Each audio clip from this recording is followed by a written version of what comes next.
Setelah tahu bahwa mereka berempat mencoba untuk memurnikan pil obat-obatan tingkatan 9 misteri legendaris di kursi kepemimpinan, Yodan mulai mengerutkan wajah. Dia menyaksikan fenomena yang tidak biasa terbentuk di langit-langit cakrawala. Dari penglihatannya, dia bisa melihat melalui pertempuran keempat individu tersebut dan dia sangat tahu bagaimana tingkat bakat serta keterampilan yang dimiliki oleh tetuanya Wan Huo. Namun sekarang, malah berbeda dilihat dari situasinya. Wan Huo justru hanya memiliki 20% keberhasilan untuk menyempurnakan pil misterius tingkatan 9 itu. Namun, tidak mengherankan lagi, kenapa pil obat semacam itu disebut sebagai pil obat yang sangat langka di dunia. Pil misterius tingkatan 9 merupakan harta karun yang sering-sering disebut sebagai harta surga dan bumi. Yodan kembali memfokuskan pandangannya ke arah mereka berempat. Energi yang berada di cakrawala semakin berkumpul membentuk tornado raksasa. Tornado tersebut bercampur dengan kekuatan petir yang menggelegar turun ke bawah. Dalam beberapa waktu mendatang, ketika gumpalan energi tersebut tidak terkendali, maka prosesnya secara bertahap serta perlahan mulai mereda sampai menghilang. Meskipun kejadian tersebut merupakan hal yang sangat menakutkan di mana manusia mampu menciptakan objek ilahi, tetapi di keempat peserta dan para pesaing ternyata tidak ada satupun dari mereka yang mendapatkan pasokan energi cukup, sehingga penyempurnaan pil misterius tingkatan 9 dinyatakan gagal. Embrio lingkaran obat yang mereka miliki tidak mendapatkan dukungan tambahan, alias tidak mendapatkan energi yang cukup untuk mendukung penyempurnaan tersebut. Tidak hanya mereka bertiga, bahkan Shoyan sendiri pun menatap lingkaran di dalam kualinya. Ternyata itu hanya sebuah embrio setengah jadi dan belum sempurna. Wan Huo tanpa daya hanya bisa menggelengkan kepala. Dia berkata, sepertinya tidak ada yang berhasil kali ini. Tetapi saat mendengarkan itu, Hun Husi tiba-tiba meluap dengan amarah. Dia dengan kejam membanting kuali api di hadapannya sembari mengeluarkan pilar api hitam meletus dan berubah menjadi 3 posisi penyerapan, mencoba untuk memaksa energi-energi kuat dan besar yang keluar di masing-masing kuali obat Shoyan, Wan Huo serta tetua Senong, menyebabkan ekspresi ketiga orang tersebut berubah saat menyaksikan tindakan licik yang dilakukan oleh Hun Husi. Senong serta Wan Huo mengeluarkan kekuatan api. Mereka mencoba untuk melumpuhkan api hitam yang dimiliki oleh Hun Husi. Namun tidak satupun dari mereka yang berhasil dikarenakan jelas roh api kehidupan tidaklah cocok untuk bertarung dengan api pelahap ketiadaan. Sementara 9 api tenang hanya menduduki peringkat ke-10. Tentu saja ada celah serta jurang yang cukup jauh jika ingin bersaing dalam hal kekuatan. Namun sayang sekali bagi Shoyan, rencana licik yang ingin dilakukan oleh Hun Husi seketika terhenti. Api surgawi Yiwa dengan cepat malah menunjukkan eksistensi tertingginya. Dia dengan cepat memurnikan api pelahap ketiadaan yang dimiliki oleh Hun Husi. Dikarenakan itulah sifat asli dari teratai api pemurnian iblis, bisa memurnikan apapun, termasuk api surgawi yang lain. Apalagi teratai api pemurnian iblis yang berada di tangan Shoyan merupakan bentuk esensi aslinya. Sedangkan apa yang dimiliki oleh Hun Husi hanyalah sebuah benih api semata. Setelah merebut api hitam itu, Shoyan lantas berkata, Hun Husi, terima kasih atas hadiahmu. Aku dengan sukarela akan menerima energi di dalam api surgawi ini. Hal itu membuat ekspresi Hun Husi seketika berubah menjadi suram. Emosinya melonjak luar biasa. Tidak disangka, yang awalnya dia berharap bisa mendapatkan serta melahap energi-energi alam yang berada di sekitaran kuali obat ketiga orang tersebut, tetapi justru malah berbalik. Dia tidak mendapatkan keuntungan apapun dan yang lebih parahnya, dia bahkan kehilangan sedikit energi untuk menyalah benih api pelahapnya. Namun Hun Husi tidak menyerah. Dia segera membentuk segel hitam dan melahap semua energi yang berasal dari kuali Senong serta Wan Huo, menyebabkan pada tahapan kedua itu jumlah pasokan energi yang masuk mulai menunjukkan tanda-tanda bahwa dia yakin serta percaya akan berhasil. Pil obat embrio di dalam kuali miliknya jelas menjadi jauh lebih cerah. Hun Husi tersenyum bangga serta berkata, harusnya ini telah menunjukkan tanda-tanda kesempurnaannya. Namun di balik kesenangannya itu tiba-tiba Yiwa dengan cepat membanting penutup kuali obat yang dimilikinya dan langsung meraih pil embrio Hun Husi. Setelah mendapatkannya, Yiwa kemudian malah melarikan diri. Perubahan mendadak itu mengejutkan semua orang. Hun Husi meluap dengan amarah luar biasa. Adapun Yodan serta para sesepuh klan Yo yang menyaksikannya justru malah tertawa lepas melihat tindakan lucu yang dilakukan oleh roh api surgawi Shoyan. Tidak disangka, api kecil ini akan berbuat sejauh itu, bahkan dengan berani merebut embrio pil obat dari Hun Husi.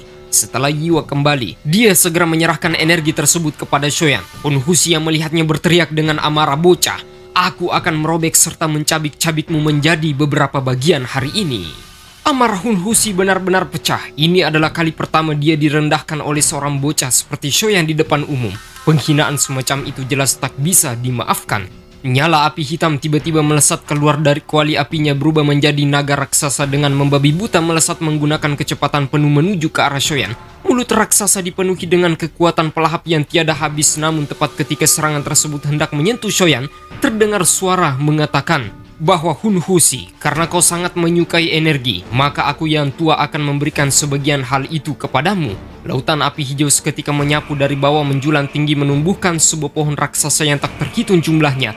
Mereka muncul seperti tanaman merambat dan langsung menjerat naga api hitam yang dimiliki oleh Hun Husi, dan ternyata orang yang melakukannya alias ikut campur untuk membantu Shoyan adalah iblis tua Senong. Melihat tindakannya, Hun Husi menghardik dan menegaskan, "Iblis tua, kau berani-beraninya menantangku." Namun apa jawaban Senong? Dia malah membalas, "Aku sudah hidup begitu lama dan tidak pernah takut kepada siapapun. Andai kata aku memiliki kemampuan, maka aku akan melakukan segala macam upaya untuk melenyapkan pengkhianat sepertimu, seorang bajingan yang telah mengkhianati gurunya. Jika tidak, kau akan terus hidup dengan keberadaan yang hanya mempermalukan para alkemis di benua." Mendengarkan itu, Hun Husi tertawa lepas sembari berkata, "Apakah kau sudah bosan untuk hidup? Orang tua, aku bahkan belum memulai untuk menargetkan api roh kehidupan milikmu, tetapi tidak disangka kau sudah berani memprovokasiku terlebih dahulu." Setelah mengatakan itu, kekuatan api surgawi pelahap ketiadaan berubah menjadi ganas dan brutal, langsung menelan seluruh kekuatan lautan api hijau ke dalam tubuhnya. Namun tepat ketika Senong ditekan, Wan Huo malah ikut campur untuk membantunya. Sebuah kekuatan api 9 ketenangan langsung meledak dan memblokir serangan naga api hitam Hun Husi. Anggota dari istana jiwa tersebut tampaknya tidak mendapatkan dukungan dari siapapun. Hun Husi mengatakan, "Apakah klan Yao milikmu ingin menjadi musuh bagi klan Hun kami?" Wan Huo menjawab, "Kompetisi ini tidak ada hubungannya dengan klan. Jangan bilang kau lupa. Kaulah yang menyerangku lebih dulu. Karena itulah aku hanya mencoba untuk melakukan hal yang sama kepadamu." Kalimat yang kau ucapkan benar-benar sebuah lelucon luar biasa. Hun Husi menatapnya dengan dingin sembari berkata, "Bagus, bagus sekali." Naga api hitam kemudian semakin meluap mengikuti emosinya. Pertempuran ketiga api di antara mereka meletus tak terkendali. Hun Husi justru tidak merasa ketakutan sedikit pun, dia bahkan meremehkan dua kekuatan api yang dimiliki oleh iblis tua seperti mereka. Sementara Shoyan yang melihat pertempuran tersebut lantas berkata, "Tidak banyak waktu. Pertama-tama, aku harus mengekstrak energi dari pil embrio ini."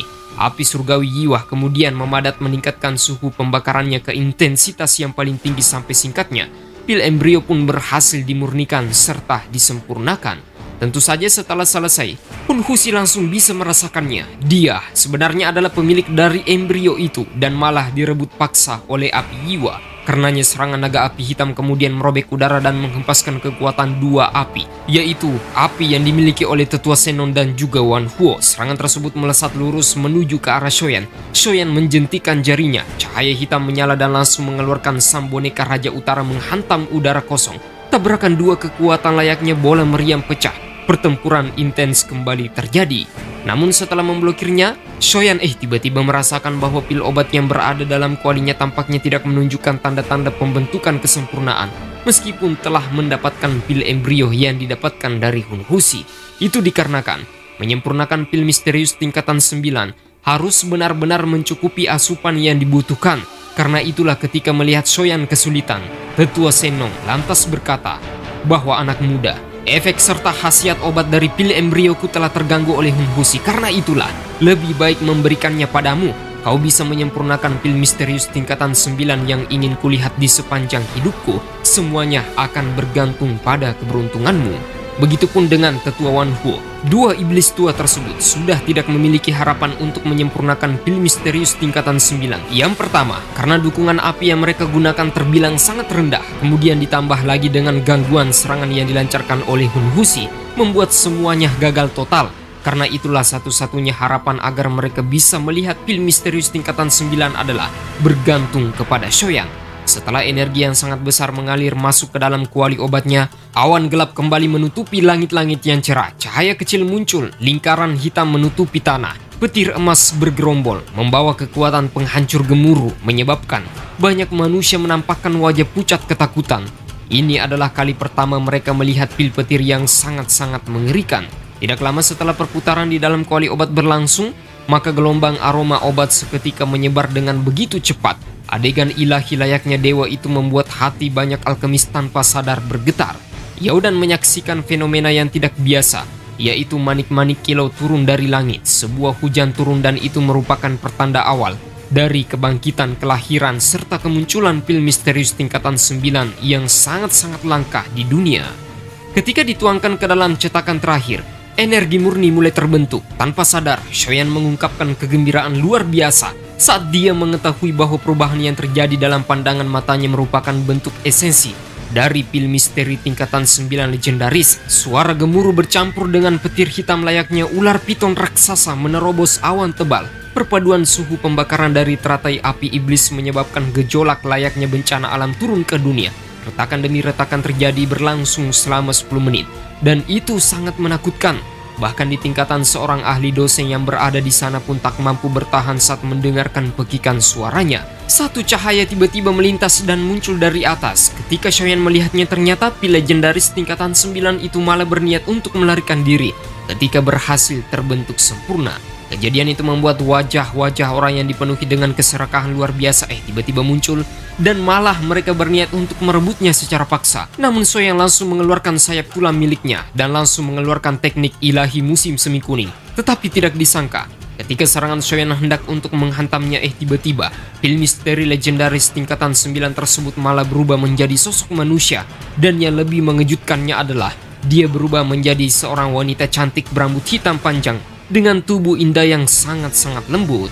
Shoyan mengatakan, tidak disangka pil obat ini malah menggunakan metode tersebut untuk membingungkan, mengelabui orang lain setelah baru saja terlahir. Benar-benar tingkatan pil obat yang sesuai dengan reputasinya.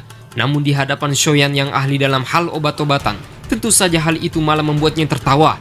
Dia lantas berkata, pil obat tidak memiliki jenis kelamin dan kau telah melakukan perubahan ini berkali-kali, bukan?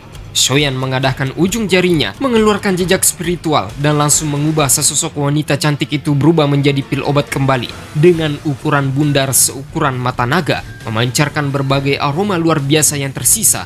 Tidak pikir panjang, Shoyan segera mengeluarkan botol giok dari cincin penyimpanan dan langsung menyimpannya. Cukup banyak manusia yang mengungkapkan ekspresi kekecewaan, terutamanya pada orang-orang yang serakah di antara para penonton dan juga termasuk Hun Husi yang masih terlibat dalam pertempuran sengit melawan boneka Raja Utara. Shoyan lantas menangkupkan kedua tangan ke arah Tetua Senong, Wan Huo, yang telah membantunya. Tetua Senong lantas berkata, ada talenta di setiap generasi. Prestasi dari kawan muda Shoyan dalam hal keterampilan alkemis benar-benar sangat menakjubkan. Sepertinya tidak ada seorang pun di dunia alkemis ini yang bisa dibandingkan denganmu. Kau memang layak menjadi salah satu alkemis top di benua. Begitupun dengan para tetua dari klan Yo. Mereka akhirnya mengakui bahwa Yo Chen benar-benar telah mendapatkan murid yang luar biasa hebatnya. Andai kata aku tahu begini, aku tidak akan membiarkan Yo Wangui bertindak seenaknya kepada orang lain. Shoyan kemudian menangkupkan kedua tangan ke arah Yodan dan berkata bahwa pemimpin klan Yo, aku masih memiliki permintaan lain hari ini. Mendengarkan itu Yodan membalas, aku tahu apa yang ingin kau katakan. Sembari menatap ke arah Yalo dan berkata, mulai hari ini dan seterusnya, kau sudah mendapatkan posisi bakat paling luar biasa di dalam klan. Karena itulah kau bisa meninggalkan jejak apapun yang kau inginkan di tablet klan Yo. Mendengarkan itu, suara Yalo tiba-tiba gemetar saat mengucapkan terima kasih. Keinginan yang dia pendam selama ini akhirnya bisa terwujudkan melalui tangan muridnya Shoyan. Tetapi di sisi lain, Hun Husi malah berkata bahwa pemimpin klan Yo Yodan, aku juga mempunyai permintaan kepadamu. Mendengarnya, Yodan menjawab, oh, apa itu? Bicaralah. Hun Husi berkata, aku ingin meminjam untuk sementara waktu batu giok kuno Toshi yang berada di tangan klan Yo.